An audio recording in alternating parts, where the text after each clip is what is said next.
नमस्कार, मैं Deepak Sharma one India news से। आज हम बात कर रहे हैं बसामन मामा की।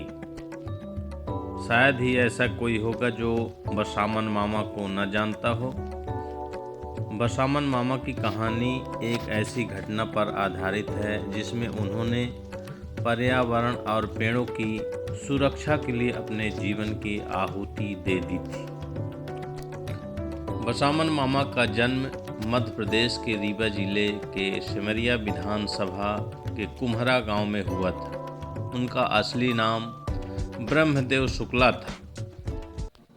यह कहानी 1200 वर्ष पूर्व की है, जहां बताया जाता है कि ब्रह्मदेव पेड़ों की रक्षा व पेड़ों की सुरक्षा के लिए कुछ भी करने के लिए तैयार रहते थे। जहां ब्रह्मदेव शुक्ला जी की शादी हुई और शादी में वह दूल्हे बनकर बारात के साथ ससुराल चले गए, और जब वह वापस लौटे तो देखे कि हमारे घर के पास लगे पीपल का पेड़ पास ही में रहने वाले राजा के सैनिकों के द्वारा काट लिया गया है। जहां वह क्रोधित हो गए और क्रोधित होकर वह उसी दूल्हे के भेष में यहाँ बसामन मामा जहाँ अब स्थापित हैं, वहाँ पहले राजा की गढ़ी होती थी, जहाँ वह आए और राजा के पास आकर श्राप दिया और अपनी कटार से ही आत्माहुति दे दी।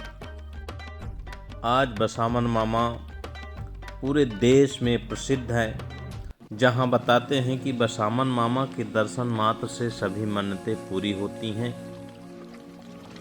वहां नित्य हवन पूजा सामग्री, कथा यज्ञ, श्री रामचरितमानस, सुंदरकांड, कई ऐसे पुराणों के आयोजन इस जगह हो चुके हैं कि यहाँ संत महात्मा दूर दूर से पर्यटन व दर्शन करने के लिए लोग यहाँ पहुँचते हैं।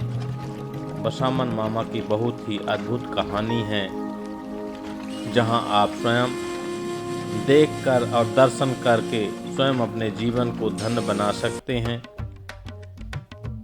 बसामन मामा के बारे में बताया कि जब उन्होंने अपने प्राणों की आहुति दे दी और क्रोध से भरे रहे, जहां राजा के विनाश काल की पूरी घड़ी आ चुकी थी, वहीं एक कोई छोटी सी लड़की ने ब्रह्मदेव के सामने आकर के कहा कि बसामन मामा।